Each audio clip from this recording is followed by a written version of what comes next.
Puerto Rico Bar Association.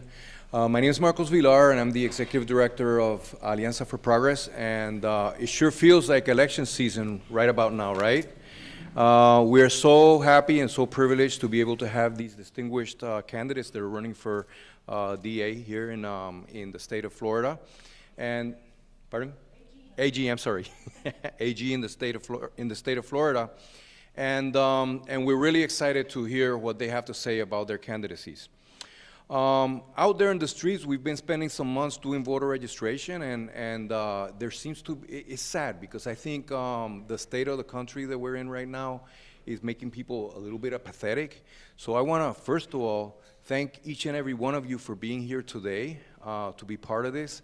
I want to say something really exciting about tonight also. Oftentimes we do events and only Hispanics come to our events, so it's really awesome that we have a mixture and a diverse crowd here tonight. And we have people from the African American community, from our regular Orlando citizens, the Anglo community, all of us here today to celebrate what is really the most important thing that this country has given to all of us, and that is democracy. Alianza for Progress is an organization that is founded to really strengthen and work on building, identifying, and developing leaders in the Puerto Rican and Hispanic community. And so we're super excited to be here tonight. We do a bunch of other things, but that's really what we do. So when it comes around to election time, we're very, very happy to be able to talk about the different races that are happening in our and helping our community understand what the positions are and who are the candidates so that they can make better and informed decisions. I want to thank the technicians here who are streaming this event here tonight live, both in the Puerto Rico Bar Association websites and Facebook, and also in our own Alianza for Progress Facebook. So thank you very much for doing that. So it's not just the people here who are going to be seeing this great event, it's going to be all of us. So give yourselves a big applause. Welcome to Barry University. Thank you, Barry University, for allowing us this space. And Marie Mason from the Puerto Rico Bar Association will take it from here. Hi, good evening, everyone. Good evening to our candidates. I'm sorry that I'm going to have to give my back to you for a few minutes here. Welcome, and thanks for being here tonight. We're excited to have an educational program. I'll try to go really fast to let you know, for those of you who don't know what the Puerto Rican Bar Association is or would like to know more about us, we are a nonprofit voluntary bar association. We're nonpartisan and a 501c3, so we do not endorse any candidates either here today or in any campaign, just so that it's clear to everybody. Our mission is to enhance the knowledge and improve the skills of the members of the organization. We include Puerto Rican descent attorneys, Puerto Rican-born attorneys, attorneys who just have the interest of the Puerto Rican community deep in their hearts, so everybody is welcome to our Voluntary Bar Association. We are one of the founding resources for the Legal Services Clinic of the Puerto Rican community.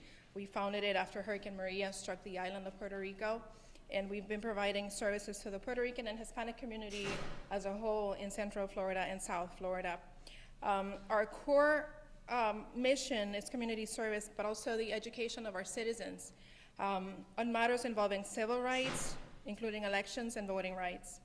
The PR Bar, as we lovingly call it, just concluded its Judiciary Committee's task. We do this every election cycle. We interview candidates who submit applications for endorsements, and we vet them, and then we just put out our list of endorsements in South Florida and Central Florida, just to educate the public on who we believe is a qualified candidate that can represent the interest of our Hispanic community on the bench.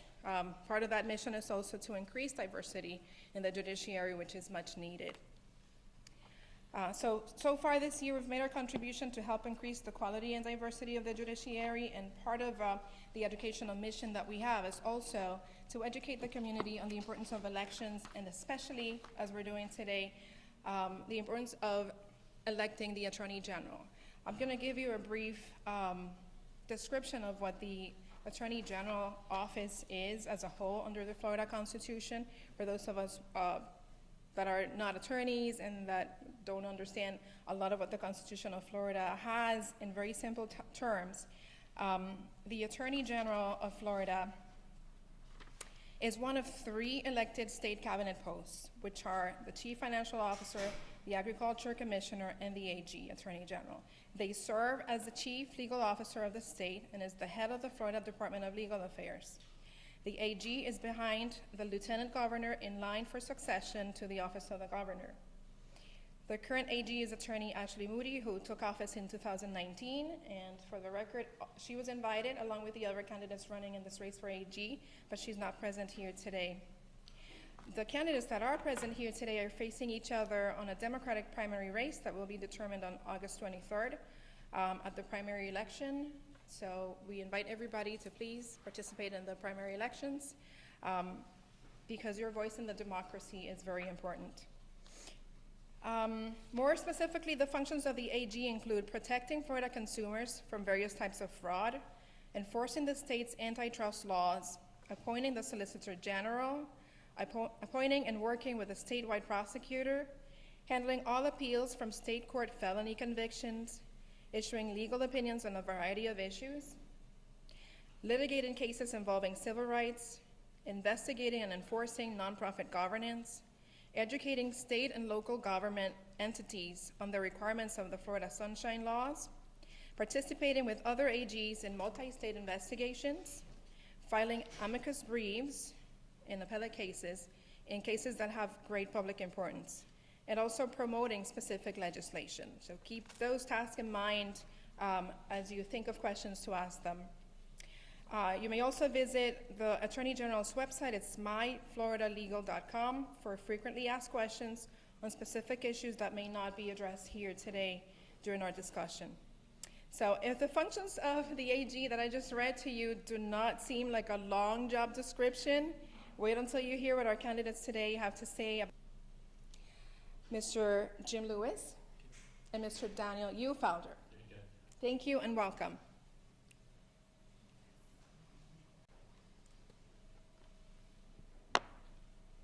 Thank you so much. And as Ms. Massey said, I'll be moderating the debate today. We'll begin with a question for each candidate, and each candidate will have 2 minutes to address the question. I'll begin with Ms. Ayala for the first question, and then I'll take turns on who will go first.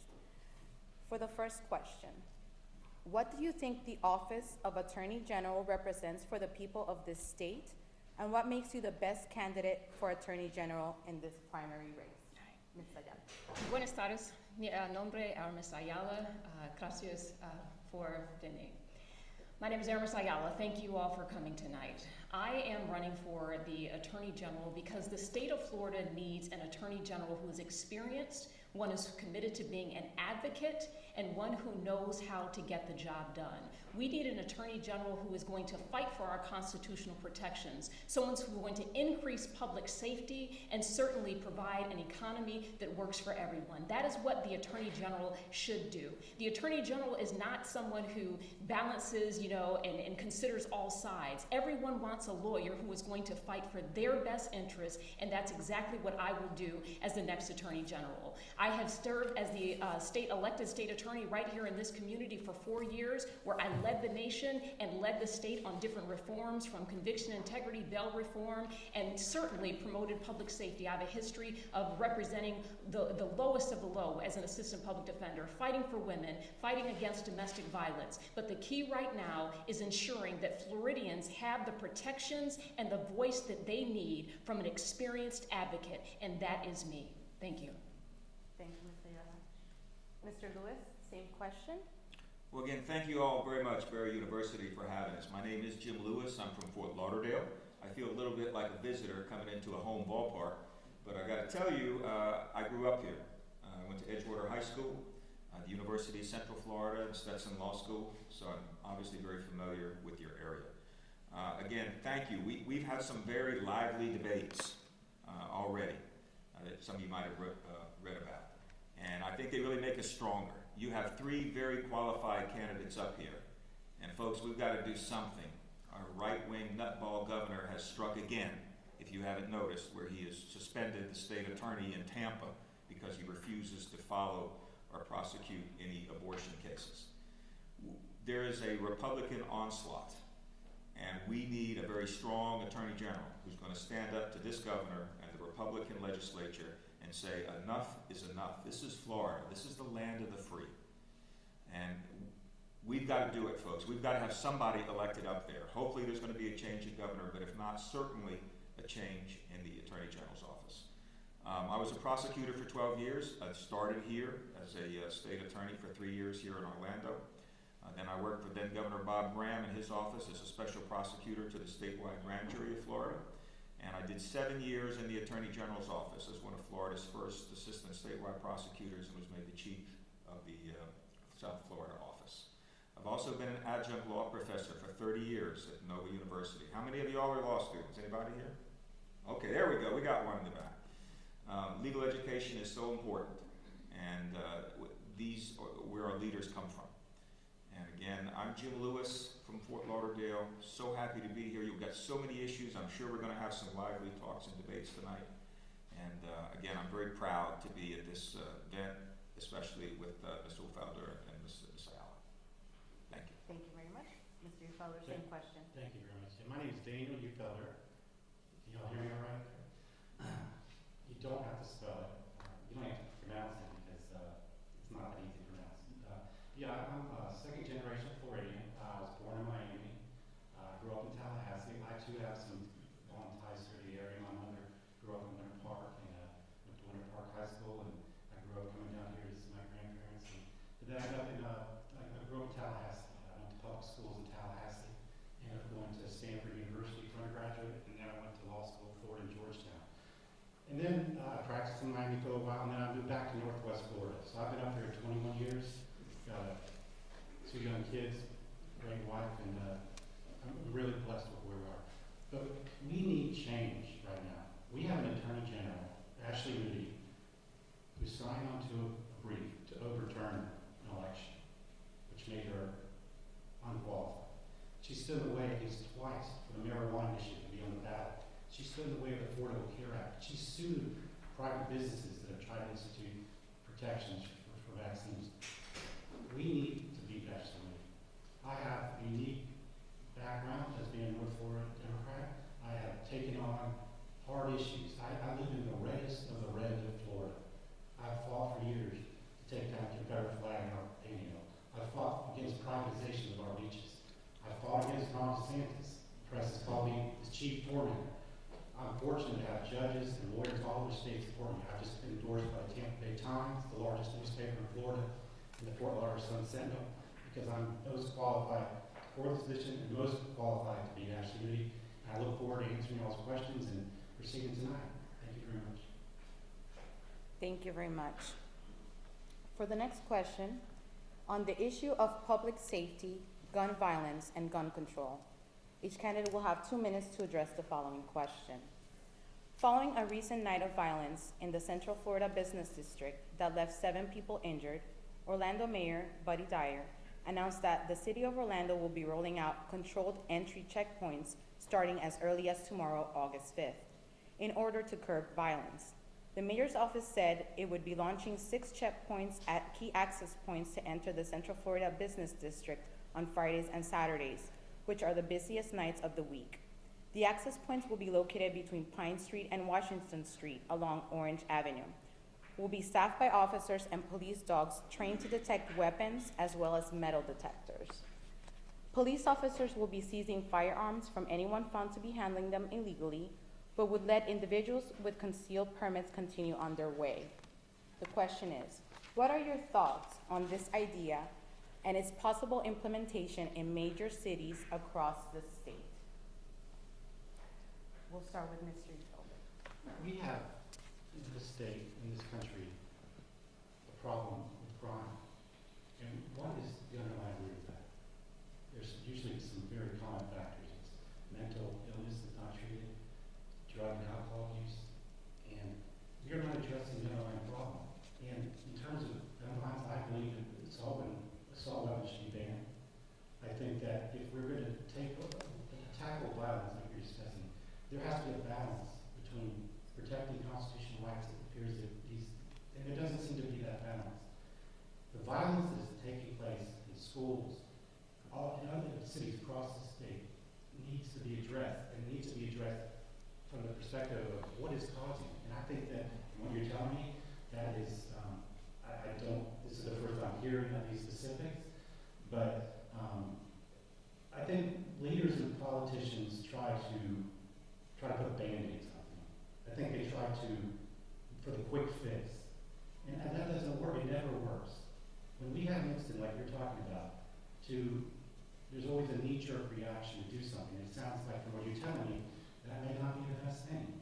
And I don't know all the specifics, but I do know that the criminal justice system in this state is not treating people fairly, and I think that the underlying cause of crime is not being addressed. We're the third largest state in the country. We have the resources to get and look at what is causing people to turn to crime. What is causing people to do these things? And we aren't doing that. And that's a big part of what I can do as Attorney General. I'm going to dedicate a large portion of my office to dedicating resources to preventative measures so we don't get to this point. And that's what I see as my solution to that problem. Thank you very much. Would you like me to repeat the question, Ms. Ayala? I'm not going to repeat the concept. I know you're familiar. No, with it. I'm familiar with it, and I'm happy to answer. When it comes to gun violence, we have to be very honest with ourselves that it is preventable. And when you're looking at local leaders have to take a position because our state leaders are failing to do it. We are failing people when it comes to public safety. We have to stop the guns. We have to get assault rifles and the ammunition off the streets. The reality is, as the state attorney general, we have to have someone who understands how to do that, how to do it, and how to fight. Most of us understand what the Dickey Act is. The Dickey Act is a federal act that prevents people from using federal funds to research. The Lautenberg Act is a federal act that prevents people from having firearms if they have a prior domestic violence. We, and I will as Attorney General, be fully committed to working with the federal government to get the guns out of hands of people who should not have them, like who have domestic violence. We have to recognize these mass shootings are very well connected to domestic violence. The other thing that we also have to do is make certain we are addressing the liability. These companies who are manufacturing and selling guns have to be held liable, and I'm fully committed as Attorney General to fighting back and making certain we are holding people accountable so that we don't have to balance between our right to be free against unreasonable search and seizure and the right that we have to be safe and free and live without worrying about being shot. This is a public safety issue, and we have to keep public safety first, but we have to have an experienced Attorney General who knows how to fight crime, who knows how to fight violence, but also who knows how to protect our constitutional rights, and that's exactly what I will do. Thank you, Ms. Ayala. Mr. Lewis, same question. Boy, I don't like checkpoints. Sounds like police state kind of stuff to me. We certainly have to do more to protect our citizens. My motto in this race is Jim Lewis will keep you safe and Jim Lewis will keep you free. I strongly believe that assault rifles have no place in civilian hands, and we need to do everything we can to ban those. We did it once, it worked, but the Republican right-wingers took it away, so now we have what we have. We've got so many problems with homelessness, with mental illness, with gangs running the streets, with guns. So where do we start? We lock everybody up? No. Do we lock the dangerous ones up, people that injure people? Yeah, we do. We still need prisons. We still need to put away those folks that have given up their rights to live among us. But in the same token, we don't do enough to help the drug addicted. We have this fentanyl outbreak where people are dying left and right. We have so many folks, especially in South Florida, I'm sure it's probably here too, roaming the streets with no place to live. Many of them suffering from mental illness. And this Republican legislature and governor and attorney general we have just don't care. The thing about us as Democrats, you got three very diverse people up here. And from diversity comes strength. But we've got to get Democrats elected to statewide office so that we can have a say, so that it doesn't become a police state, so that we're not overrun by the right-wing agenda. But we've got to also realize that this is a center to center-right state. And if we come with ideas like defunding the police or abolish the death penalty, then we're not going to get elected. And if we don't get elected, we're not going to be able to make any change. I'm Jim Lewis, and I'm more in the center, and yeah, I'm the old guy, 65 years old as of yesterday. But I still got a lot of fight in me, and I'm ready to go to Tallahassee and fight those right-wing Republicans. Thank you very much, Mr. Lewis, and happy birthday. Thank you. The third question is along the same lines. It's on the issue of school safety. Each candidate will again have 2 minutes to address the following question. If elected as Attorney General, what will be your focus to improve school safety across the state while also protecting the Second Amendment rights of our citizens? And we'll start with you, Mr. Lewis. Well, again, we need to ban these assault rifles. It's just crazy. And we need better police. We need better vetted police and better trained police. God forbid something like what happened in Uvalde would happen here, and while police sit around and watch, and everybody knows what that was about, and that's just horrible. But we need police who are not bullies. We need police that want to work in the community, who want to be public servants. We want police that want to protect our children. We need laws to take these guns off the street. We need to do so much to help law enforcement. Again, the state, the Attorney General is the top law enforcement officer in the state. And you have to take that responsibility seriously. You have to be able to lead police. You have to get the sheriffs together and the Florida Department of Law Enforcement and all of the investigative law enforcement arms that we have, that we all work for a common purpose. And that's to keep the least of us safe, and certainly the children among us safe. You know, I'm so concerned. I have a now 3-year-old who's going into pre-K, and now I'm going to worry about her, right? That she's in school, and what's some crazy maniac going to come in there and do it. We're not going to be able ever to stop all this. There's always going to be crazy folks out there that want to see their day in the sun. And that's one of the reasons, quite frankly, we need the death penalty still. Folks that are going to do that kind of horrible stuff like what happened in Parkland, those folks need to die. They need to go to hell. And if I'm Attorney General, I'm going to help get them to hell as quick as I can. Thank you. Thank you. Ms. Ayala, same question. Thank you. I will address your question. I don't believe that the Attorney General should play God. So I don't decide whether people go to heaven or hell, but I do hope that the children are safe in school. When it comes to safety, and gun safety in particular, you know, I have an 8-year-old and a 10-year-old who I do get concerned about them in school. I've been affected by gun violence. When I was 18 years old, I lost one of my best friends to gun violence. She was shot in her head by her boyfriend. So I understand gun violence firsthand. And I understand when we're thinking about protecting children, we have to recognize that we have a bulk of information on the internet.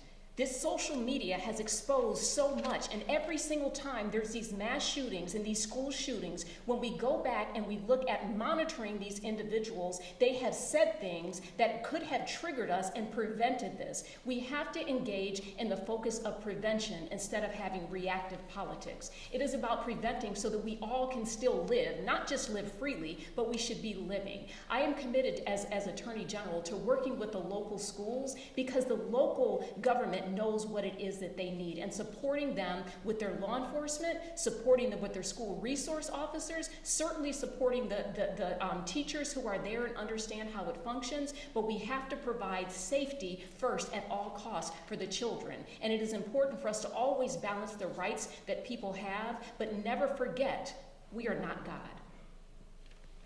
Thank you. Mr. Ufelder?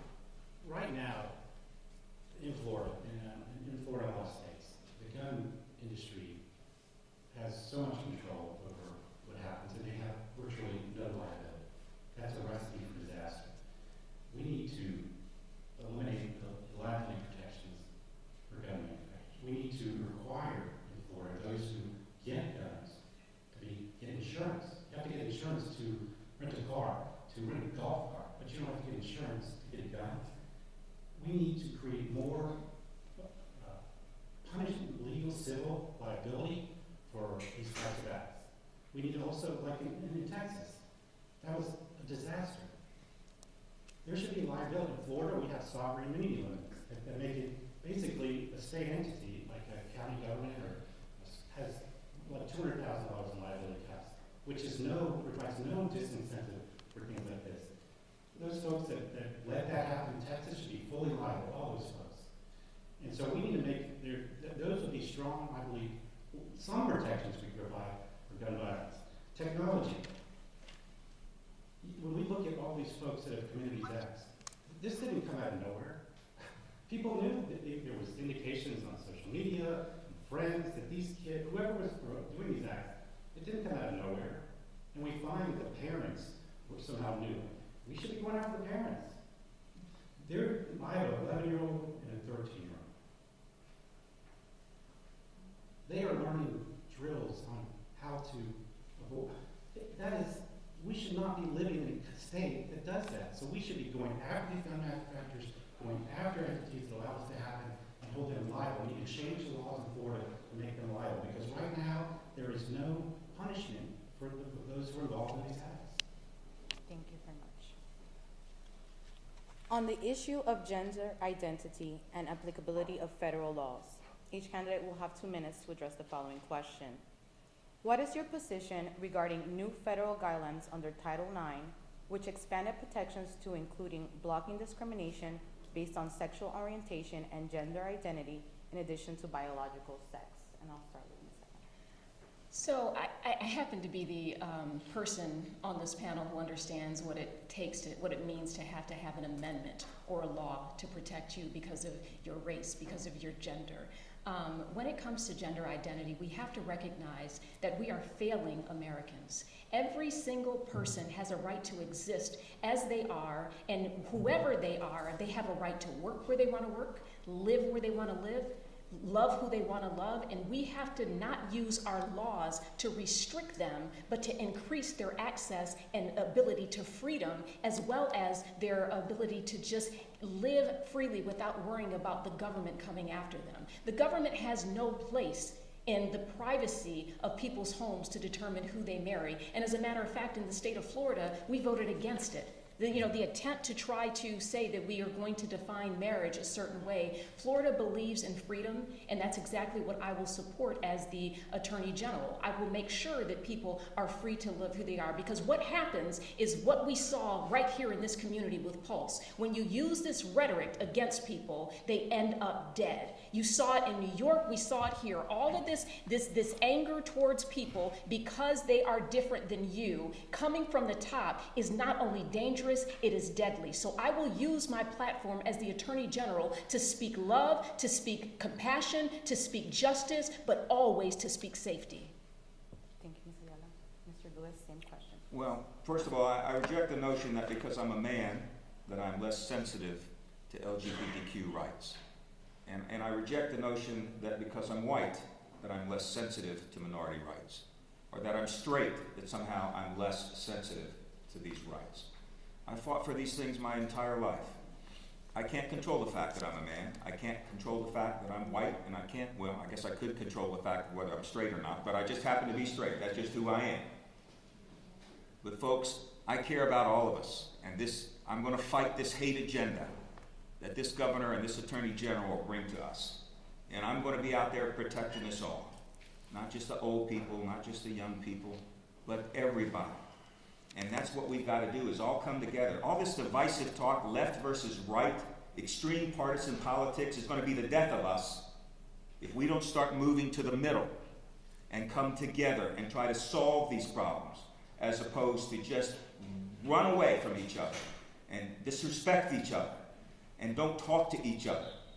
Then this democracy is deemed to fail. Right now, the big corporations who pay all the money, who fund these right-wing bigots, control this state. And it's up to you, the citizens of this state, to get us elected. Whoever it is, the three of us, get us up there. Go out there and fight for us so that we can be out there and fight for everybody. Because the other side doesn't believe in fighting for everybody. They believe to fight for the wealthy. They want to fight for the people that have always had power. But we need to return to a kinder, gentler time in politics where we work together, that we put people over politics. And somehow that's been gone for a long time. And until we get folks in power from the Democratic side, we're never going to see it. Thank you very much. Mr. Ufelder. The attack that this government, this legislature in Florida has waged on the LGBT community is disgusting.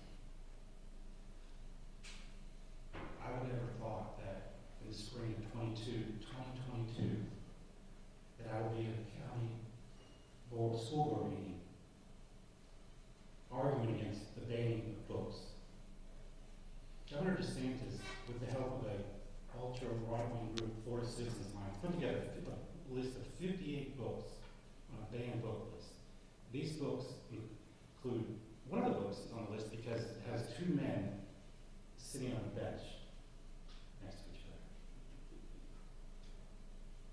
Another book is because there's two male penguins that have fallen in love here. Another one is, it is an attack, and the argument is, on these books, is that somehow it violates a Florida Constitution that is the marriage between a man and a woman. When we start banning books in this country based on bigotry, racism, anti-LGBTQ, we are going down a road that is very dangerous. A road that my grandfather stayed in 1934. 1933, they started banning books in Nazi Germany. And my grandfather, for whom I was named and I never met, escaped that country. His parents were killed by the Nazis. We have to stand up to this bigotry, this anti-gay rhetoric, and I would pledge to do that. As soon as don't say gay bill came out, I put up a plan that I would attack it. I would have somebody in my office, Attorney General, stand up against it, because an attack on anybody based on any of these issues is an attack on all of us, and it's the core of why I'm running for Attorney General. Thank you very much. For the next question on the issue of criminal justice, each candidate will have 2 minutes to address the following question. If elected Attorney General, what will be your priority as it concerns the current status of Florida's criminal justice system overall? And particularly, how will you address the criminal justice system's deficiencies and their impact on minorities? We'll start with Mr. Lewis. Well, I think one of the things that separates me from these two other folks is that I've been a criminal trial lawyer for 42 years. The first 12 as a prosecutor, and the last 30 as a criminal defense attorney. When I leave here tonight, I'll be going to the Orange County Jail to visit one client who's charged with first-degree murder, and another client who's charged with federal child pornography charges. So I know the system pretty well. I've tried over 30 first-degree murder trials and over 300 jury trials overall. So what do we need to do to fix the criminal justice system? Boy, where do I start? We need to be fair. There obviously is a history of minorities being treated badly by our system. We need jails to do what jails should do, which is rehabilitate people and help drug addicts, not just lock people up for long periods of time. But you know, there's so much we need to do in the criminal justice system. But in the same token, we can't just let everybody go either. You know, the community expects the Attorney General of this state to be strong, to lock people up who are dangerous, to take the gangs off the streets, the people that prey on old people, the killers, the rapists. There's a lot of dangerous folks among us, and we can look to the social things that cause this, and we can try to work on them the best we can. But the bottom line is when people go out and kill people and rape people, they forfeit their right to live out here among us. And I believe in rehabilitation. I absolutely do. And when somebody's paid their debt, then good. They'll come back out here and we'll give them another shot. But this soft on crime approach, this turn the other cheek, doesn't work for me, and I don't think it's going to work for the majority of the citizens of this state. That's it. Thank you. Mr. Ufelder? The criminal justice system we have in the state, in this country, is completely it's not fair. If you have money, if you are a certain race, or certain access to certain things, you get treated different.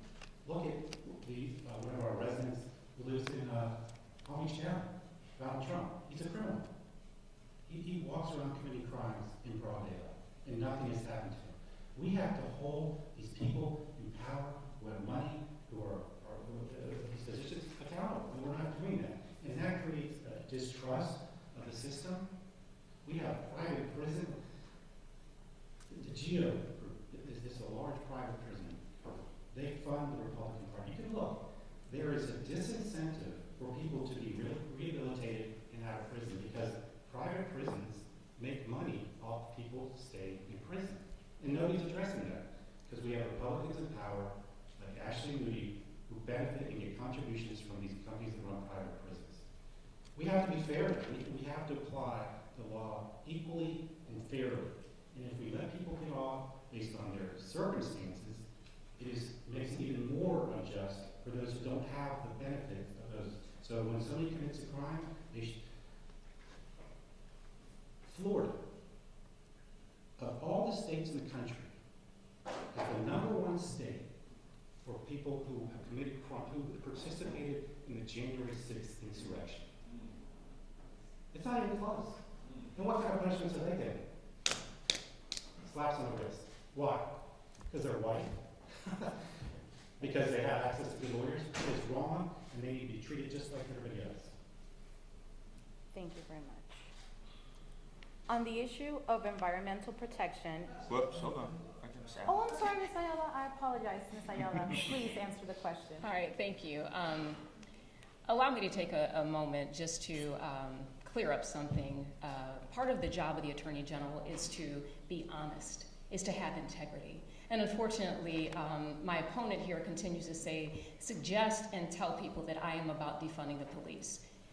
That is dishonest and does not qualify him to be the Attorney General. I do not believe in defunding the police. I am the only state attorney in this state who has ever had her budget defunded and had to move forward and figure out how to maintain public safety with a defunded budget, which I did. So I don't believe in defunding. Do I believe in changing the culture? Absolutely. Do I believe in accountability? Absolutely, which is why I engaged in reforms that my experience, despite his 42 years, will make it very clear that I have the experience to lead in reforms in the state of Florida, which is what I did when I was elected the first African-American state attorney in the state of Florida. I created the first Brady list that kept all of that, all the information on officers, which I will do statewide as the Attorney General. I created a conviction integrity unit, which made sure that people who were convicted, they should be convicted, and those who were innocent are not. I will also like to do that statewide. I was the one who led in bail reform in the state of Florida, making certain that we didn't have a poverty penalty, which I will also encourage at the state level as the next Attorney General. I believe that we should create more diversion programs, such as our suspended license program, which is what I did as the state attorney here in this community, making certain that we weren't penalizing people who have drug addictions and who are veterans. They can talk about it, but I'm the one who has walked it and is ready to walk all the way to Tallahassee and represent you all as the next Attorney General, because I have done it and I'm ready to do more.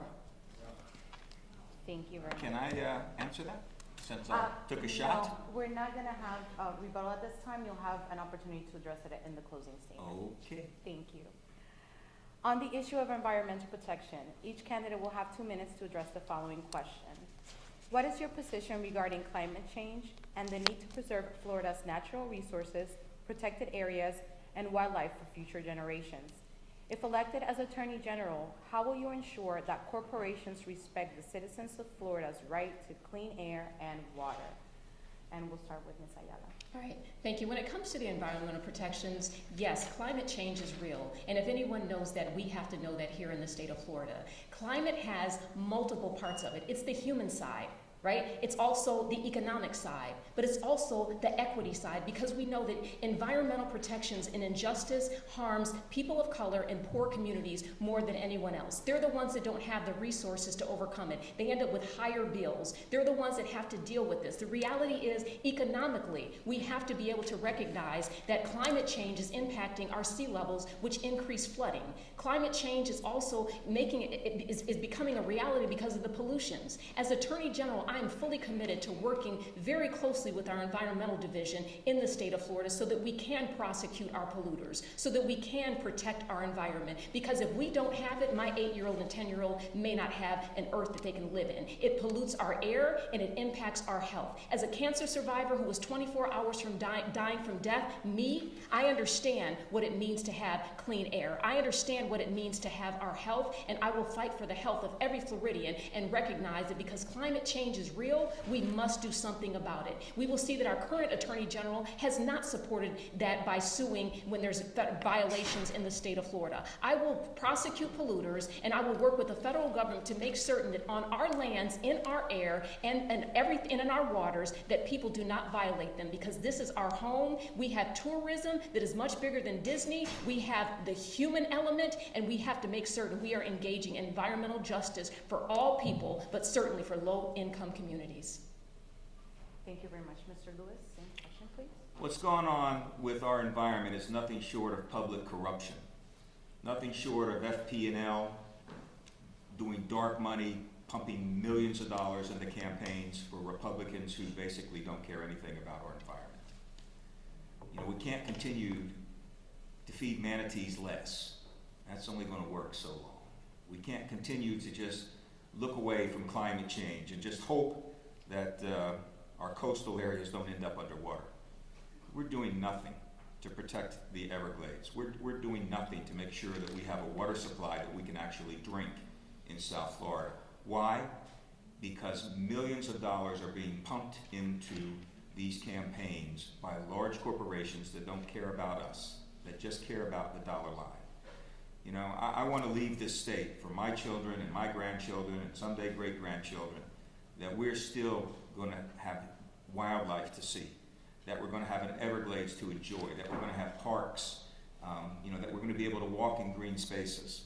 And we're going to lose those things. Slowly but surely, we are losing those things because of money. And until such time as we have an attorney general who's willing to go after public corruption, to try to punish those big corporations that pump money into these campaigns, and to punish the people who are elected, taking this money from Big Sugar, taking this money from P&L, until you voters vote them out of office, then you get what you deserve. You get a less clean environment. You get a place that isn't going to be fit to live in 20 or 30 years. You've got to put Democrats in these positions who will protect our environment, who will make sure that we've got water to drink, green spaces to live, a coastline that isn't going to be underwater in 20 or 30 years. Thank you.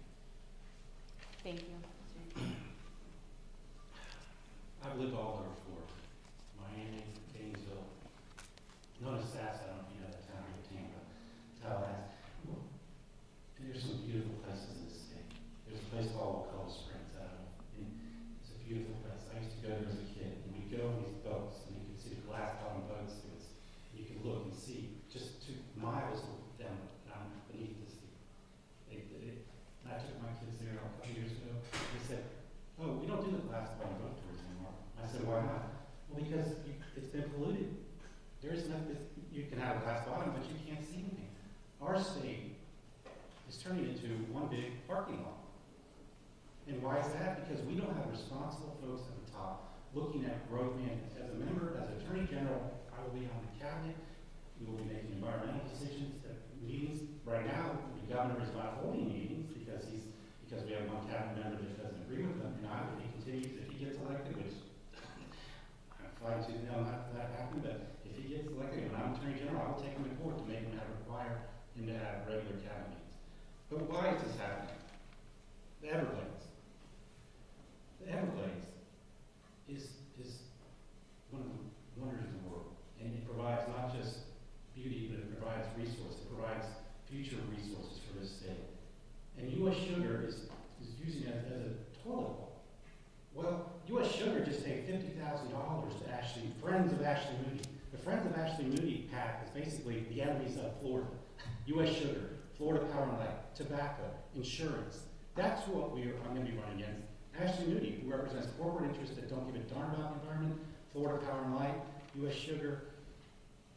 The future of this state economically depends on the beauty that we have in the state. And I recognize it, I love it, and I will fight for it as Attorney General. Thank you very much. On the issue of voting rights, each candidate will have 2 minutes to address the following question. In light of the recent redistricting of various geographical areas across the state and heightened awareness on election integrity, how will you ensure no voters are disenfranchised if you are elected as AG? And I'll start with Mr. Butler. Here's a man who I've known for most of my life. He was our family's insurance agent. He's a big guy, he's about 6'7". He played basketball. His name is Alianza. He's a congressman in North Florida. He's an African American. He's been in the state house. He's been a state senator. He's been a Florida legend. And Ron DeSantis decided to target his seat and carve it up so he couldn't get reelected, just because of the color of his skin. Al Lawson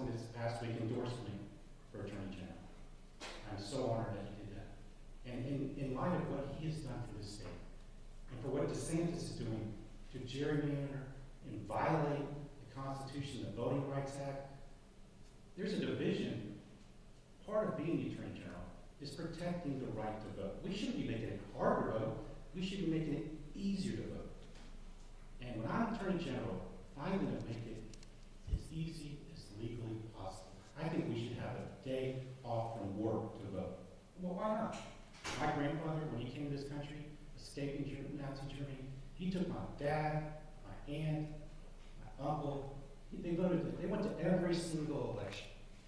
And why did they do that? Because he knew how important it was to vote. And with the governor, he's removing boxes so you can vote. He's scrubbing things. The amendment that passed that allowed felons to vote, where they gutted that, I'm going to set up a part of my office where people will be helping folks who are having these impediments to getting their votes restarted in terms of how to pay fines. That is ridiculous. It was clear what that amendment said. I applaud Mr. Ayala's involvement in that. And what they've done to that is disgusting. And when I'm Attorney General, I will fight tooth and nail to make sure that that amendment, which was clear in its face, will be implemented. Thank you. Ms. Ayala? You know, it's always interesting when former Republicans, like both of my opponents, are new to this idea of, the democratic fight. We have been fighting for voting rights. I have been fighting for voting rights even as a young lawyer when I was the president of a bar association, manning polls, adopting a precinct, and fighting to make certain that we had that when they were still Republicans and supporting Republican values. This fight is very real. I needed the 15th Amendment. I needed the 19th Amendment. These are things that we understand that people have fought for and literally died. I had the honor of sitting in John Lewis's office where he told me about Bloody Sunday. I have it on video and would love to share it because I understand how very important these voting rights are. I understand when you're talking about election integrity, what type of dog whistles those really are. When we look at the decimation of these voting districts, the reality is we have to fight back. So I appreciate those who are supporting you, but I definitely appreciate my husband and all those in this room who fought for Amendment 4, because that is what restored the rights of those who wrongfully had it taken away, because the government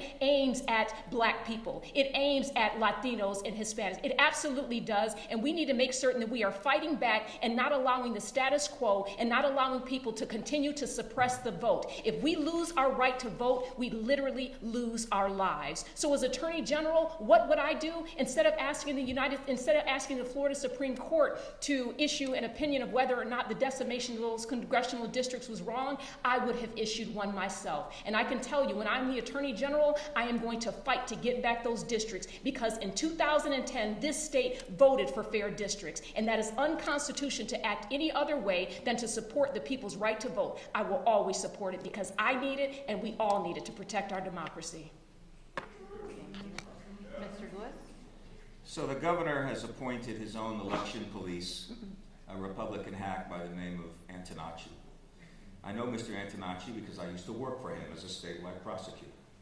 And it is scary to think that this is the entity that's going to overlook our elections. What's also scary is that Ashley Moody, if she's Attorney General, is going to overlook the presidential election in 2024, which probably Donald J. Trump will be on that ballot. And to think that he could be president again is scary to me. But this is Florida. This is a swing state. And we need to make sure that there is election integrity. And we need to make sure that Donald J. Trump is not president again. So we need an Attorney General who's a fighter, who's going to make sure that there's no hanky-panky, that we're not going to decertify electors or come up with fake electors or any of the other Republican nonsense that they put up with. But again, Ms. Ayala's taking a few shots at me, and that's okay. I'm a big boy. This is what we do. It makes us stronger. But at the end of the day, I'm no less sympathetic because I'm white. I'm no less sympathetic because I'm a man. I'm no less sympathetic because I'm straight. I care about rights for everybody. And I know, because I represented clients for the last 30 years who've had their rights taken away from them. For the last 30 years, I fought for people who had everything to lose, many of who were innocent. And one of the problems we have is we have innocent people in jail. And that's why you law students, you folks there, a lot of law students are giving up. They don't want to be criminal lawyers anymore. Well, we need good criminal lawyers. We need law students who want to fight the system and want to protect people's rights. And that's what I've done for 30 years. And as Attorney General, that's what I want to do. I want to protect your rights, including your voting rights. Thank you. Thank you very much. On the issue of the state's economy, each candidate will have 2 minutes to address the following question. If elected Attorney General, what can our citizens and private corporations expect from your office in order to address the high cost of insurance and high energy costs? And I'll start with Mr. Lewis.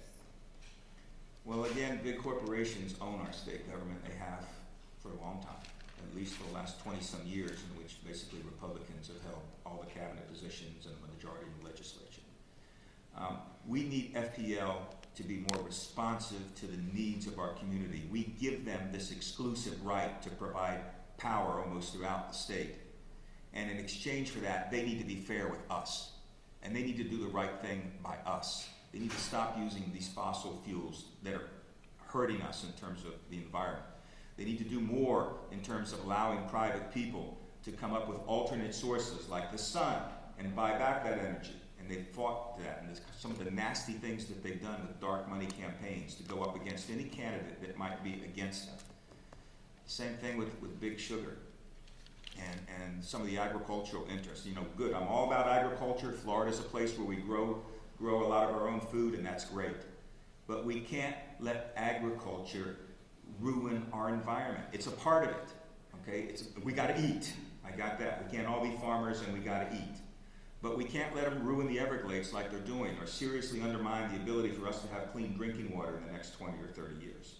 And that means we can't have them controlling our government anymore. We can't have them being allowed. We need campaign limits on how much they can donate, limits on how much campaigns can expend. I promised to only spend $25,000 in a statewide campaign for this primary, while the other candidates are way up there and have taken money from a lot of folks. I'm not going to do that. Now, if I'm lucky enough to be the nominee, yeah, I'm going to take some help. I'm going to hope that every Democrat in this state is going to come to help me, and that we can compete with the $9 million that's been given to Ashley Moody to control this state. But I'm Jim Lewis, and I'll fight for you, and that's all I got to say about it. Thank you. Ms. Ayala, some question, please? When it comes to the economy, your question was, what can they expect of me as the Attorney General? 3 things. The first one is to investigate. The second one is to expose. And the third one is to litigate. We have to be able to sue. That is the job of the Attorney General to protect the people's rights.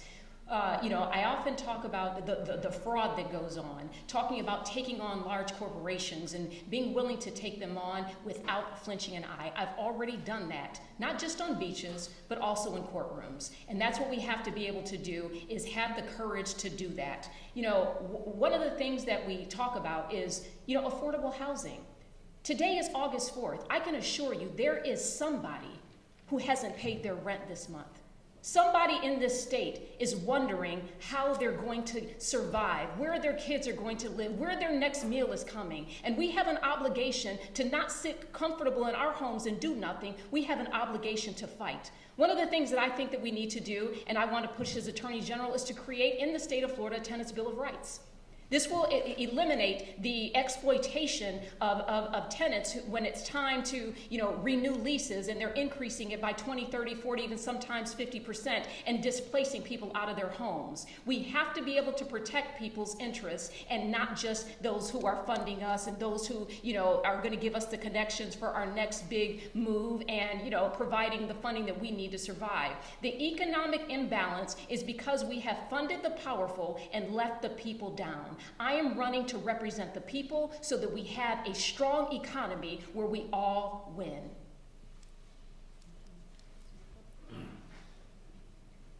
Florida, it's been a while since Florida's had a good attorney general. It's been a long time. We had a man named Bob Butterworth who was attorney general. Served 3 terms. He happens to be supporting my campaign. He went after the tobacco companies in the 90s. Before anybody has any privilege, money back to Floridians for all the costs they incur.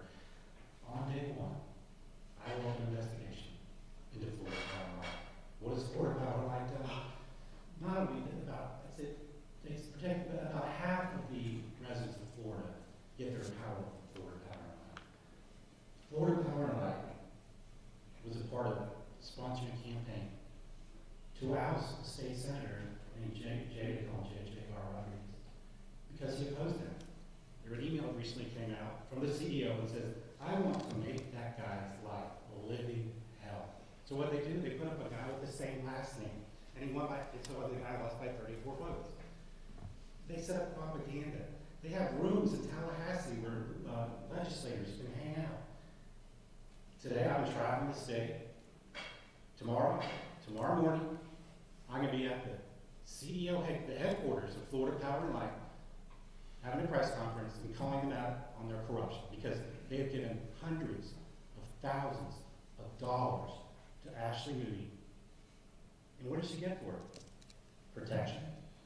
I call her a mob boss. She's a mob boss, basically. You pay her, you get protection. We're going to throw her out because Floridians deserve an attorney general that believes in fair utilities, fair homeowners insurance. And when you're paying for protection from the attorney general like we got right now, that ain't going to happen. And so we need an attorney general that understands that these are huge economic issues, is not afraid to take them on. And tomorrow, I'll be at the headquarters of Florida Power and Light, knocking on their door. Thank you. On the issue of consumer rights, each candidate will have 2 minutes to address the following question. According to the FTC's 2021 Consumer Sentinel Network data book, Florida was 5th in the nation in fraud and other scam reports with approximately $331 million in losses. There was a 70% increase in scams during the pandemic, and unlike the past, reports show that millennials are the main target of fraud and not the elderly. Monolingual communities are also very affected and targeted by scammers. Attorney generals are the primary enforcers of consumer laws within their state. Their activities and enforcement actions are of the utmost importance in protecting consumers across the country. They deal with a full range of issues that consumers encounter in the marketplace and at home, including health, safety, and privacy issues. Because consumer protection is uniquely people law, it is often the place where individuals have the closest contact with not only the AG's office, but with any governmental entity. Consumers have come to expect help from the Attorney General in a variety of ways. How would you, as Attorney General, help the public with the rise in fraud and scams? Ms. Ayala. Frauding and scamming is very real, and we all have to recognize that while you mentioned that it is impacting millennials, we've known it to impact seniors, it's an equal opportunity offender. Everybody can be impacted by fraud, and we have to have an attorney general who understands this. One of the examples that I have used very frequently are the fraudulent practices of these insurance companies. You know, your home is insured, and they're collecting these premiums monthly or sometimes multiple times per year, and then when a hurricane hits, we're out of business. And then you are left as a Floridian trying to figure out how you're going to cover the expenses. It is amazing that our Attorney General has never conducted an investigation into her friend or whoever they are engaging in these practices. The reality is we have to have someone who's not afraid to do that. As Attorney General, you can count on me to investigate fraud because that is the only way that we do it. But it's not just how. It is my experience that's going to lead me in this because we can't just say we're going to investigate it. We have to have a tiered approach. The Attorney General's office has multiple offices, and we have to have a receptacle in each office that allows us to see what type of geographical consistencies there are with regard to fraud, and then allowing us to delineate them bit by bit so that we can attack them one by one and having the proper receptacle. So as the Attorney General, I'm fully committed to protecting the people against fraud, and this is her job as the Attorney General to make certain that we are protecting the people against financial ruin. You know, as an assistant public defender, there were people who committed the crimes, but there were also innocent people. And I relished in that moment to protect people who were innocent, who actually could not afford to pay for it and have the resources to get their money back or to get that. That's what I'm for, and that's what I'm going to do as the next Attorney General. Thank you. Mr. Ufo? The Attorney General's office employs hundreds of lawyers, and the lawyers that work there are public servants. They are, I don't know if they're Democrats, Republican, Independent, they're lawyers. And they are ably qualified. There's divisions, there's an antitrust division that should be going after entities like Florida Power and Light. There's a consumer protection division that should be going after these entities we're talking about. There's a civil litigation section, there's a solicitor general. The Attorney General's office, during this campaign, I've talked to a lot of people. And like I said, as a former attorney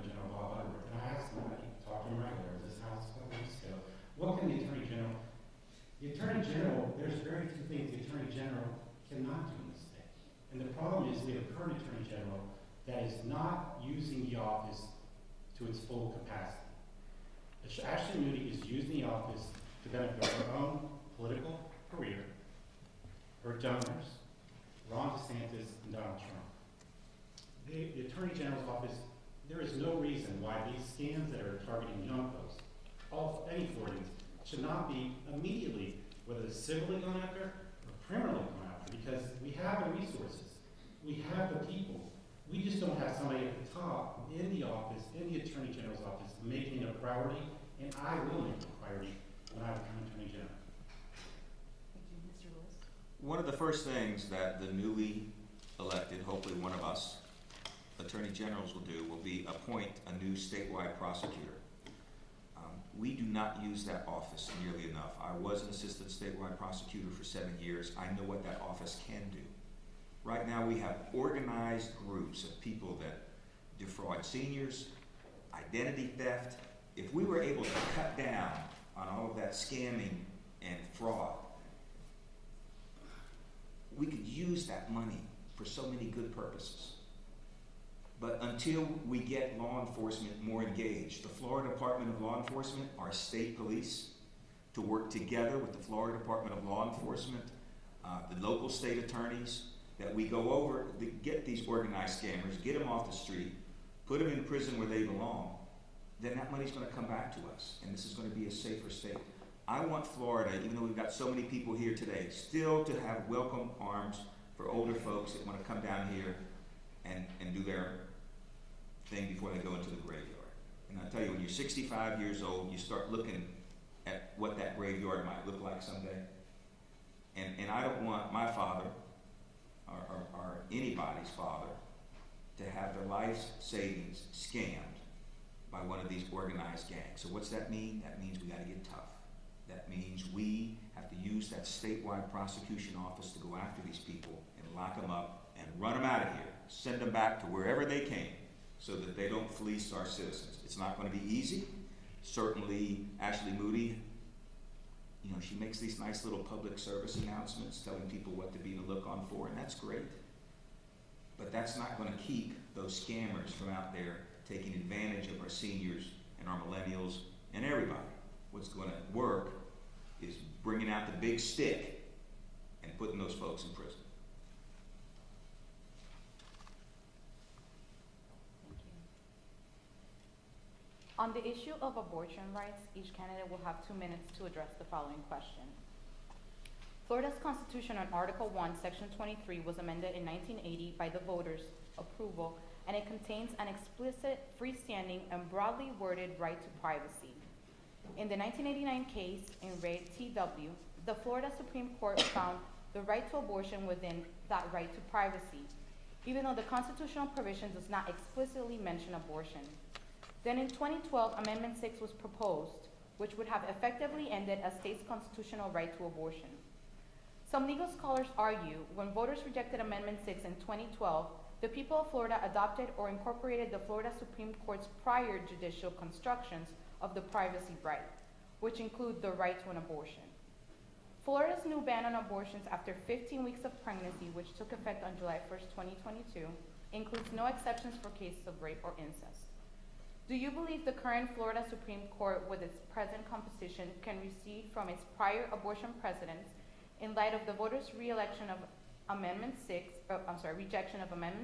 in 2012? Please explain your position on a woman's right to choose whether or not to have an abortion. Mr. Utalder, you begin. Yes, having been raised by an attorney who actually was involved in 1978 Constitutional Revision Commission. In 1973, Roe v. Wade became the law of the land. In 1978, Florida had a Constitutional Revision Commission where they discussed and decided to put this privacy amendment into the Constitution.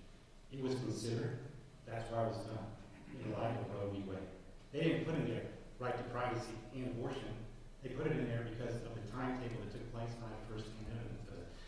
In 1980, since 1980, we are one of the few states in the whole country that actually has the right to privacy in our Constitution. And rather than trying to protect that and allow it to apply as it is, as the Supreme Court has multiple times applied it to reproductive rights, there is no dispute that applies to reproductive rights clear precedent like previous Supreme Court decisions. Will the current Supreme Court, I'm not going to predict what they're going to do. In light of a number of them being appointed by Governor DeSantis, I think we can make some good predictions. But I've signed on as co-counsel to a case on behalf of a synagogue in South Florida where we're currently in litigation. We sued the government, we sued a number of other government officials, where it's our position with that. The new bill violates the Constitution, right to privacy, equal protection, First Amendment, and also religious protection. So I'm committed to fighting this. I've already signed on to a lawsuit to challenge it. The right to the decision for a woman and a girl to make with your doctor about something like abortion is the most private decision there is. I have an 11-year-old daughter. Her name is Daisy. She's been at camp for 3 weeks. I talked to her today. I don't want this state or this country to make my beautiful daughter Daisy a second-class citizen. I will fight like hell to protect her. Thank you. Mr. Lewis? I don't know if we have any TikTok fans here. I just learned about it recently, but I was I did happy. too, Jim. Did you? Yeah. Happy birthday. Thank you, thank you. Let me take, there's 2 pictures on TikTok that I'm very proud of. One is me walking in a rally in Miami, holding up a big sign, Grandpa's for Choice. And I was happy to be a grandpa for choice. And I have a 3-year-old granddaughter, and the fact that she might have less rights than her mother really bothers me. The other photograph is legalizing marijuana that they took from 20 years ago when I tried to legalize marijuana when I first ran for Attorney General of the state as a nonpartisan candidate. But I take very serious a woman's right to choose, and I strongly supported that. And the rights of the LGBTQ, the right to marry who you want. I'm married to an African American woman, and I don't want anybody in the government telling me who I can love and who I can marry, because I love her very much, and I'm moving to Canada if it gets to that. I can tell you that right now, or someplace. But folks, we gotta do something. We gotta get some Democrats up here, because until you change those leaders, the laws, they're never going to favor us. We've got to change the legislature. We have to change the governor. We have to change the attorney general, so that we can use our Constitution the way that it should be used, which is to protect privacy, a woman's privacy, everybody's privacy. This decision needs to be between a woman and her doctor, with hopefully some input from the father. But bottom line is, at the end of the day, it's a woman's choice because it's her body. Government doesn't need to be involved in this. And if we don't get some Democrats up there, we're going to lose every single right that we hold sacred. And that's one of the biggest things. Thank you, Mr. Lewis. Ms. Ayala? Forums like this are so important, and, I think there was a comment about making jabs. This is not about making jabs. This is about exposing truth. Republicans built this ship that is sinking women's rights. Republicans built this. And my 2 opponents have been Republicans. They have been a part of the party who has deteriorated the rights of women, who have contributed to the loss of freedoms for Black people, for Latino people, for women. And now Johnny come lately today want to surrender and say, oh, hey, I'm the great hope, and I'm going to save everybody. I have been fighting for abortion rights as long as I can remember. Wrote a paper on it when I was in the 10th grade. I understand that abortion is health care. So whether or not you're more sensitive to it because you're not a woman or not, it's not about being sensitive, it's about being consistent. And I've consistently fought for women's rights, believe in women's rights, and have personally been impacted. In 1999, I was diagnosed with cancer. I was 24 hours from death, and the doctors, right before they had chemo, told me I was pregnant.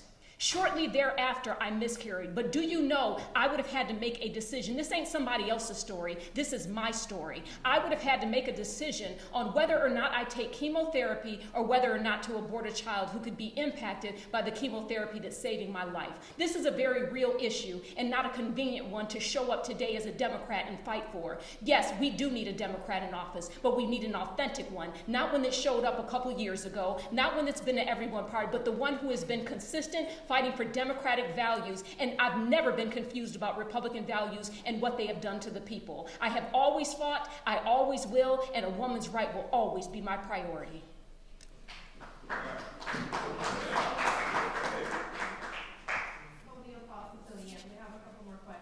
Yes, we have a couple of questions from the audience.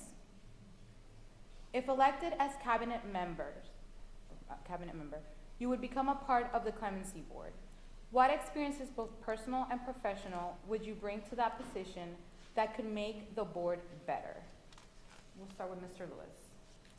Well, I've appeared in front of the clemency board. I've had a lot of clients, and the Republicans make it difficult as they can for people to get their rights restored and people to get on with their lives. And that's wrong. And Ms. Ayala wants to refer to me as a Johnny-come-lately. I've been a Democrat for over 10 years. And we're different, Ms. Ayala and I. We come from different generations. But I don't care any less about the rights of people. I don't care any different or less about the rights of the accused, about the rights of women to choose. These are not Democrat, Republican, or nonpartisan issues. These are people issues. And if we keep on pushing this divisive, us against you, we're never going to get elected to anything. Then Republicans are just going to pick up and take over this state as they have for the last 20 years. We've got to realize that we come from different points of view, that we're diverse. But on the important things, I think all three of us are pretty much together. But for the last 30 years, yeah, I was a prosecutor for 12 years. And, I took my job very seriously. And when there were people out there that hurt people or raped people, I took a joy in putting those people in prison because I knew it was the right thing to do. And I never apologized for it. And I get along with the police, and I think I can make the police better. Miss Ayala doesn't get along with the police. Ask the police here in this area, where she was a state attorney, what they think of her career. You're going to be the top law enforcement officer in the state. You have to be committed to making police better. You have to be committed to working together with all of us, and not simply be saying, because I'm who I am, that I can do a better job because I've lived through it. I've lived through some tough things too. I've had someone in my family die of gun violence. I've had people very close to me die from drug addiction. And I know what it's like. And yes, I've lived a life of privilege, but you know what? It doesn't mean that I can't feel for people and feel their pain and want to work to make sure that I know I'm out of time. Thank you, Mr. Lewis. Ms. Ayala. When it comes to the clemency board, the restoration of civil rights is, again, it goes back to this issue of voting. And it's extremely important for us to understand that clemency is important. As state attorney, one of the things that I did was part of our conviction integrity unit was to create options and opportunities for reentry. Reentry is extremely important because when you recognize in our criminal justice system, 96% of the people who are incarcerated are coming back into our communities. So how the clemency board handles people is extremely important with regard to the humanity. Now, that's my answer, but allow me to respond to Mr. Lewis and his concern. I don't ask the police what they think of me. I ask the people, because the people are who I serve. And it is important for us to understand that it is not about making the police like us, it is about making the police respect us. It is about exposing the corruption. Mr. Lewis says that he cares about corruption. I do too. In particular, police corruption that ends up with failing to allow people to live. There are people who are dead, not living because of police corruption. When I was able to expose, many of you in this community may know Officer Mills, who was named Police Officer of the Year. Yes, he was exposed because he sodomized a black male who he stopped and searched for drugs. firearms. As a result, I decided to conduct an investigation internally that revealed that it was actually true, and then he lost his license, was terminated, and is currently being prosecuted for sexual battery. Don't tell me that's a good police officer, and don't tell me I should care what that police officer thinks. I care what the people of Florida think, and it's about serving them. The Attorney General is an advocate, not a mediator. We are not trying to get along. So when you say that, we don't have to worry about meeting in the middle, no, I do care. This ain't about meeting in the middle. This is when you're doing things that oppress my rights, no, we can't meet in the middle. Thank you, Ms. Ayala.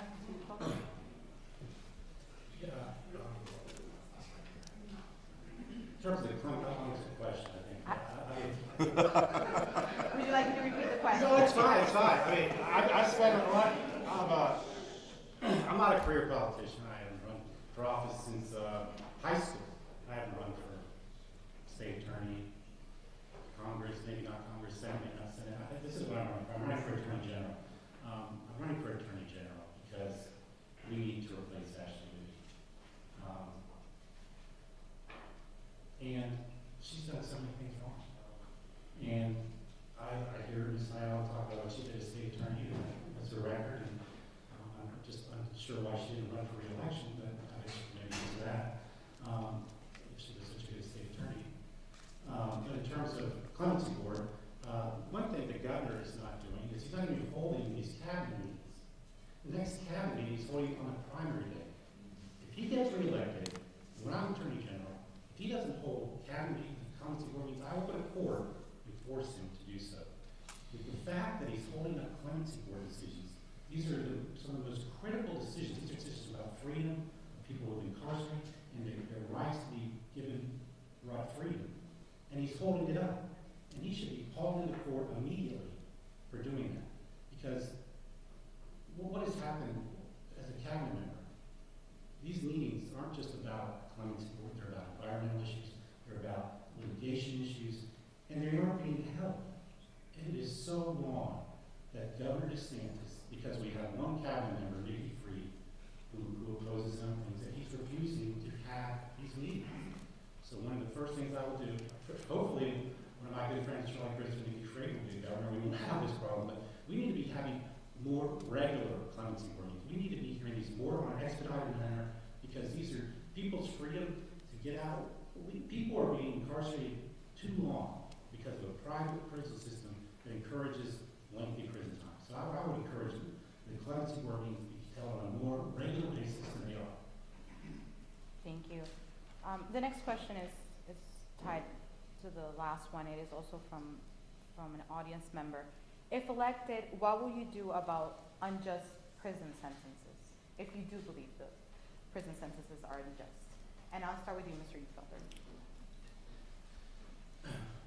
One thing we have to understand is what the Attorney General's role is.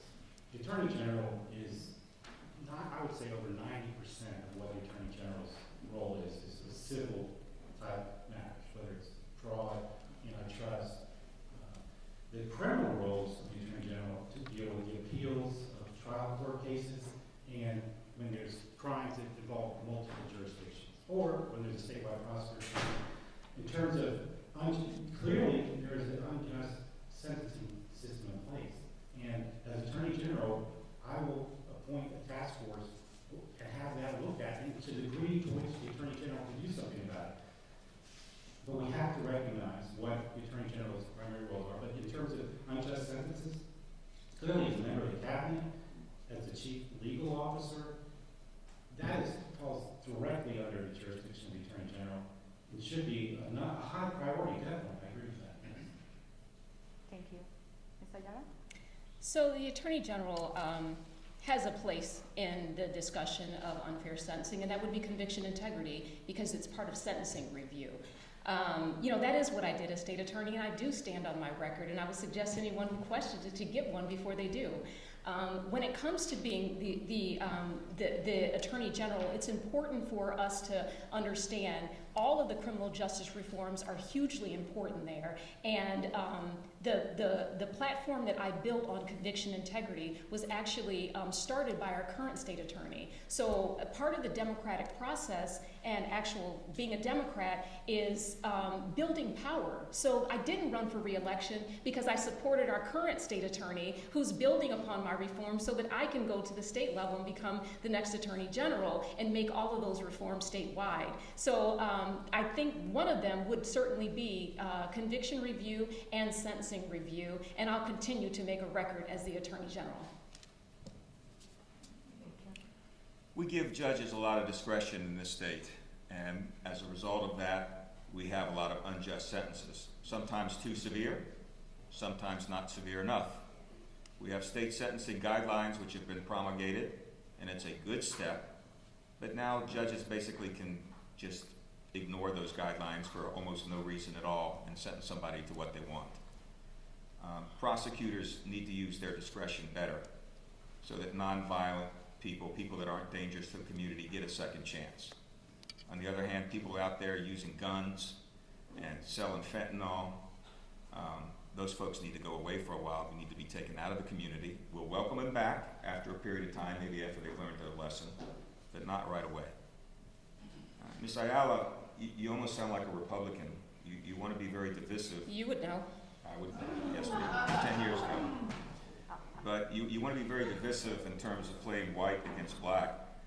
We need everybody, all Democrats, white, black, Hispanic, to work together to try to beat this Republican onslaught. And to do that, we need candidates who are electable, not candidates who refuse to honor their responsibility in the law, like you did with the death penalty, to the point that the governor had to remove you from these and appoint another state attorney. We had a governor attack us again by removing the state attorney in Tampa to suspend him because he said he's going to stand up for abortion rights and he's not going to prosecute those people. It's going to take all of us together to stand up to that kind of being a bully. And if we continue to play the card that, I didn't say that, we're going to continue to play the card that you don't need everybody in this coalition. We do. We need everybody. Thank you. Do you have another question from the audience? We get a break there? We are almost finished. I'm the Grim Reaper. I've been out in the sun with my Grim Reaper costume. Attorney General doesn't get a break. We're almost finished. Yeah, well, I think they do. But then, And you've been so gracious so No, far, so- so let's yeah, keep so- going so we can wrap it up soon. Rape victims remain not having the right to notice and to be informed on the status of their kid, of their rape kids. What is your position on this, and where have you stood on the backlog that has tormented victims up until during recent years? Did you start again? Yes, Sorry. this is in regards to the backlog of rape kits for rape victims. Right. They're saying that the victims currently don't have notice and are not informed on the status of their kids. So what is your position on this issue of the backlog of these kids? I don't know if it's based, I mean, are we talking locally, or is there some like foundation, I mean, statewide, or, I mean, there should be there's a backlog of these, and I don't know if you're talking about locally or statewide. Someone being raped, there should be no backlog in that process. I mean, that should be on the top priority. Again, Florida is the third largest state in the country. The governor brags about all these resources we have. We have unlimited resources. There should be no backlog in these types of rape kits. I mean, we have unlimited resources in this state. We are using our resources in the wrong place, and that is one example. I mean, in terms of what is necessary with our technology and our ability to get the information transmitted to the right party, there should be no backlog with the rape kit. That's just unconscionable. And if that comes to my desk with evidence of that happening either on a local basis, a statewide basis, I will move on that immediately. So this is where record actually matters, because I've come across this specific issue as the elected state attorney and as a person who has prosecuted sex cases. It is a very serious issue in this jurisdiction as well as statewide. FDLE, which is the Florida Department of Law Enforcement, has a backlog of cases trying to identify the source of semen in multiple cases. And what we have to do is expand that department in the FDLE. We have to get through the cases, but what that requires is a budget. The legislature is failing to fund criminal justice. The legislature is failing to fund what victims need. And the reality is, no matter where you stand on criminal justice reform, part of reform is including the voice of the victim. That's why the Alliance for Safety and Justice exists. That is an organization of victims who want to see criminal justice reform, and we have to be able to stand up for them and fight for them. And as Attorney General, I will understand that that is an issue, but I will also be sure that we fight for funding so that FDLE has what they need and the state attorneys have what they need so they can prosecute it, because as long as we're failing to prosecute sexual predators, they're still walking on our streets. Thank you, Ms. Ayala. Mr. Lewis? In the large jurisdictions, like some of the ones we have in South Florida, in Miami, and Fort Lauderdale, and Palm Beach, we are so underfunded in terms of the number of judges, the number of prosecutors, the number of public defenders, that it always seems like everybody's in a rush. And usually that means victims get left out, that they don't have the input that they should have. Sexual battery is a horrible crime. It is a violent crime. It is just disgusting. And yes, Jim Lewis, over the last 30 years, I've been appointed to represent a lot of these predators, and I don't take joy in it, but somebody has to do it. And it's my job as a lawyer, when I take an oath, that I don't get to choose, that I only want to represent nice criminals, okay? I represent them all. And I've learned a lot in terms of sometimes folks like that, the only thing that will protect us is if they never see the light of day again. And I'm sorry to say that, but sometimes folks, you just got to give up on people because they are so dangerous. They're sexual predators. Right now, I represent a 14-year-old child who's charged in his third attempted rape of an adult. Scary. Many years ago, I represented a 12-year-old boy. His name was Lionel Tate, for first-degree murder because he killed a 6-year-old little girl in doing wrestling moves. I've been there on the front lines. I know what it's like to represent difficult cases and to fight for people, to fight for minorities, to fight for all people. So don't tell me that because I'm older, because I'm white, that I don't understand what goes on in the criminal justice system. Okay, don't tell me that I don't care. Don't tell me that I'm not going to fight for everybody, because I am. Thank you. Thank you. And I have one last question, and it's sort of related to what you spoke about. And a couple of the questions are repeated, so I'll just combine them. With over 60% of children who are in the child welfare system, who then become involved in the juvenile justice system, what are your plans to better protect the children in Florida before they become involved in the juvenile justice system? And I'll let Ms. Ayala start, please. Thanks. I'll start with that record again. As the state attorney, what I did is fought for legislation to establish an age for arrest in our laws. In the state of Florida, we didn't have a minimum age by which you did. So I worked very closely with our senators and had legislation passed in a bipartisan legislature in the state of Florida. It is about understanding the reality of the school-to-prison pipeline. You know, again, the record, as a past president of the Florida chapter of the National Bar Association, one of the things that I did was led the process to make certain that kids who were suspended wrongfully had an attorney appointed for them for their suspension hearings, because that's how it starts. It starts with students being suspended, and then they end up in the system, and then they don't have the legal representation. So I provided that. I think that in the state of Florida, we have to be able to provide proper lawyers long before people are in the criminal justice system. And I was an assistant public defender for 10 years of my career, and I was very proud of that. I was able to help and save a lot of people, but we have to do work at the juvenile level. You know, my husband is very open about, you know, how he got thrown into the school to prison pipeline. So I fight adamantly for that, and as the Attorney General, I want to make certain that locally, the prosecutors are looking at the reality of the school-to-prison pipeline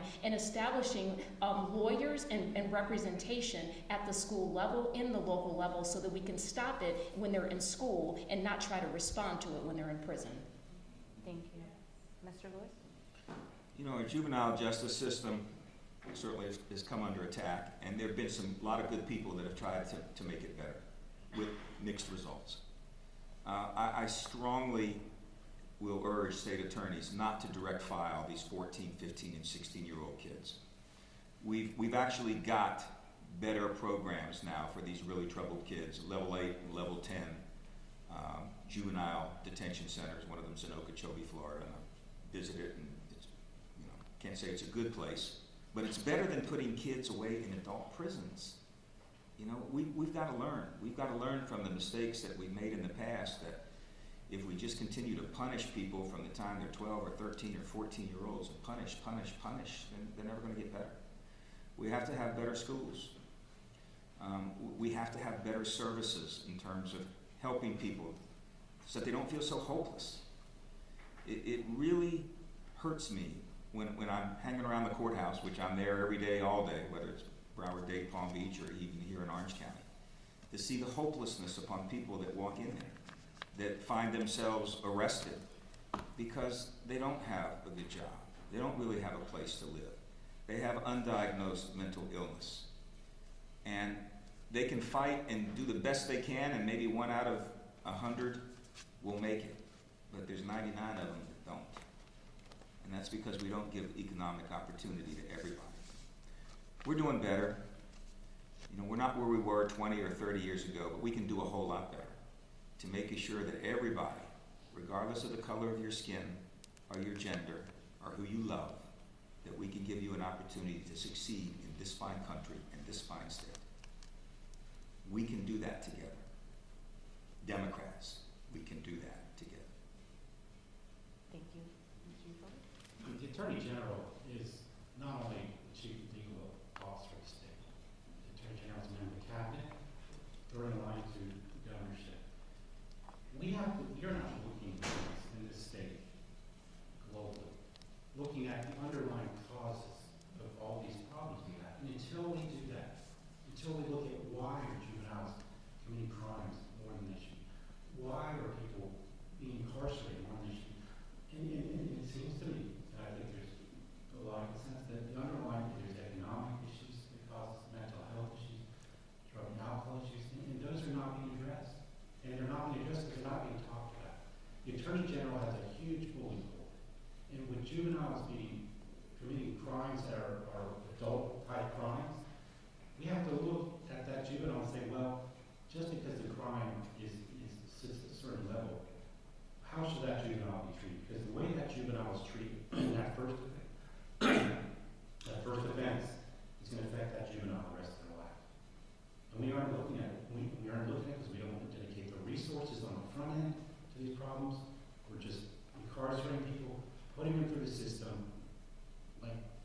just not like human beings. And that's why, I've had a lot of people who are supporting me. Senator Jason Pizzo is the chair of the Criminal Justice Committee on the Senate, is supporting me. And I'm an Attorney General. I will work with him. He's a Democrat, and he's been appointed, even though there's a Republican-led legislature. The Democrat who's head of the Criminal Justice Subcommittee. He's a former state attorney. He's supporting me. We have to work as much as they call me Ron DeSantis' chief tormentor, because I am. Matt Gaetz is coming after me. Ron DeSantis is coming after me. I'll sue Donald Trump. Mike Huckabee's coming after me. But I will do my best when I'm Attorney General to put some of that aside, that the public can take me so much, and try to work through some of these problems. Thank you very much. We're going to wrap up the questions, and now we're going to give you an opportunity to provide a closing statement where you, of course, have the opportunity to address what the other candidates have said. You will have 3 minutes each for your closing statements. Since we started the first question with Ms. Ayala in alphabetical order, we'll go from bottom up this time, and we'll start with Mr. Eufelder. When you're at UConn, you're always at the end of the alphabet. So as a kid, you always go last. I really appreciate all of y'all being here. I know it may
why did I? Well, I had friends that want to run for the school board, county commission. There is no Democratic Party now in the county, unfortunately. At some point, I realized I could not put my name against that party anymore. I switched. But I've always had Democratic values. I don't have the benefit of living in Orange County or Broward County where there were actually Democrats on the ballot. But I'm in Walton County, 75% of folks voted for Trump twice. And people hire you, knowing that I fought for years to take down the Confederate flag, knowing I fought for public beaches, knowing that I fought Ron DeSantis because they know I'm a damn good lawyer. And my computer guy, I am on the front lines every day of a battle that goes to the core of our democracy in Walton County. My congressman is Matt Gates. Can you imagine that? He hates me. Ron DeSantis hates me. Mike Huckabee hates me. But I am a Democrat. I believe that we can win this race. I believe, ultimately, in the rule of law. And both of my opponents I've gotten to know. I respect them both immensely. And I'm proud to sit next to them. And if I do not win this nomination, I will support either one of them. Thank you very much. Thank you. Mr. Lewis, your closing statement, please. Well, again, thank you to Barry University and the Puerto Rican Bar Association, all of you for having us here. Thank you. This has been fun. Let me tell you, it's been a little rough and tumble at times, but it makes us stronger. If we're going to beat Ashley Moody, we're going to have to be tough. And I've enjoyed these debates that we have. I don't know if we're having many more, but I enjoy them. We're not all the same. But thank God there is room in this Democratic Party for all of us, right? Because we've got to win. There is no choice, but one of the three of us have to win. Because the alternative is so dire, so bad for our environment, so bad for a woman's right to choose, so bad for LGBTQ rights and who you want to love and who you want to marry. I cannot believe this governor again has reached out and suspended the state attorney in Hillsborough County because he won't go after doctors who perform abortions, or he won't put women in jail because they need an abortion. I mean, what kind of craziness is this? That we're going to sit and let this happen? We can't. We can't. I respect both of these folks here, and any of us would be such an upgrade at this position. But folks, you got to get out there. You got to tell everybody, whether it's now in the primary election or in the general election, we're losing our democracy little by little. The political corruption that goes on, the pay-to-play state that we've become, if we don't stand up for ourselves, where are we going to go? My dad isn't a lawyer. He's a drywall man. And he has an 8th grade education. He's the smartest man I know. And I'm proud to call him my dad, and he lives right here with you folks. He has taught me so much in terms of values, how to stand up for the little guy, how money, you have enough to live, that's all you need, all right? You don't need to waste money. When you have money and you see somebody that doesn't have it, you give it to him. You lend it to him. I'm going to keep him from lending his money to all of his friends now that he's in his 80s. But that's okay, Dad, we'll be all right. I'm Jim Lewis. I'm the Fort Lauderdale guy. I'm the South Florida guy. I respect Ms. Ayala. I respect Mr. Earlfelder. We don't see eye to eye on everything. You wouldn't want us to. But it's from that diversity that we have that whoever survives this primary is going to be strong enough to beat Ashley Moody. And above all, that's what we got to do. We have to beat Ashley Moody. Again, thank you for the opportunity to be here. Thank you, Mr. Lewis. Ms. Ayala, please.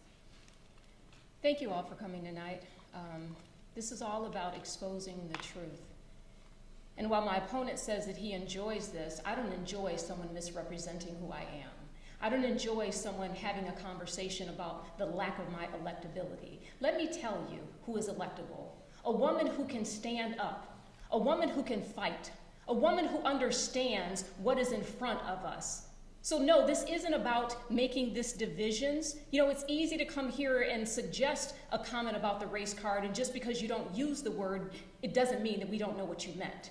The reality is race is an issue in this country. Race and gender are an issue in this state. And instead of telling Democrats to stop talking about it, how about we tell Republicans to stop doing it? You have friends there, you've been there. How about you both go back and tell your party to stop doing it? The reality is Democrats have to fight. We have to have a person who is willing to fight, not a person who wants to mediate or dress up. This is about making change. This is about experience. This is about the record that my opponent attempted to make light of. Well, the record is what makes me going to be the best attorney general that we've had, because the attorney general is the voice of the people, not the voice of the police, not the voice of play, not the voice of the other side, not the voice of my old friends, not the voice of the governor. The attorney general is the voice of the people, and that's who I've always been. While I appreciate his individual endorsements, that's why the people have endorsed me. Unions, women, the people who stand up. I believe in labor. I have worked at McDonald's. I have stood up, and I will always stand up for people, and that's what I want to do as the next attorney general. This is about being consistent.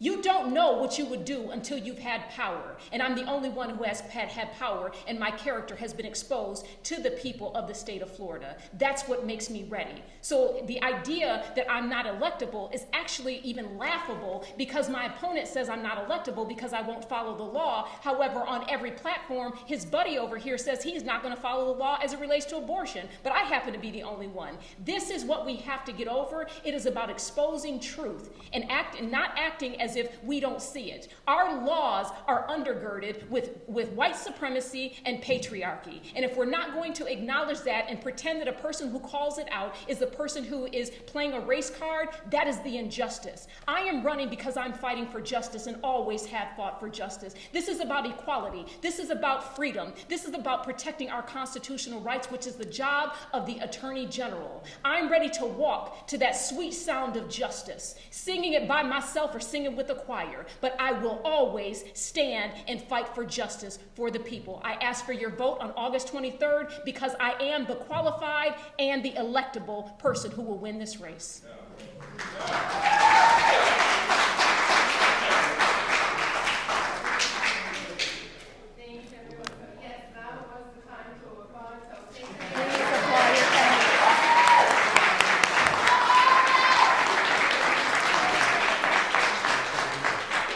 Thank you to all of our candidates for your time. We will invite you to go to the cafeteria for refreshments. Please join us there. Thank you again to Barry University and to Alianza for this great collaboration. Everybody, please go vote August 23rd. And if you haven't registered, October 11th is your registration deadline. Thank you.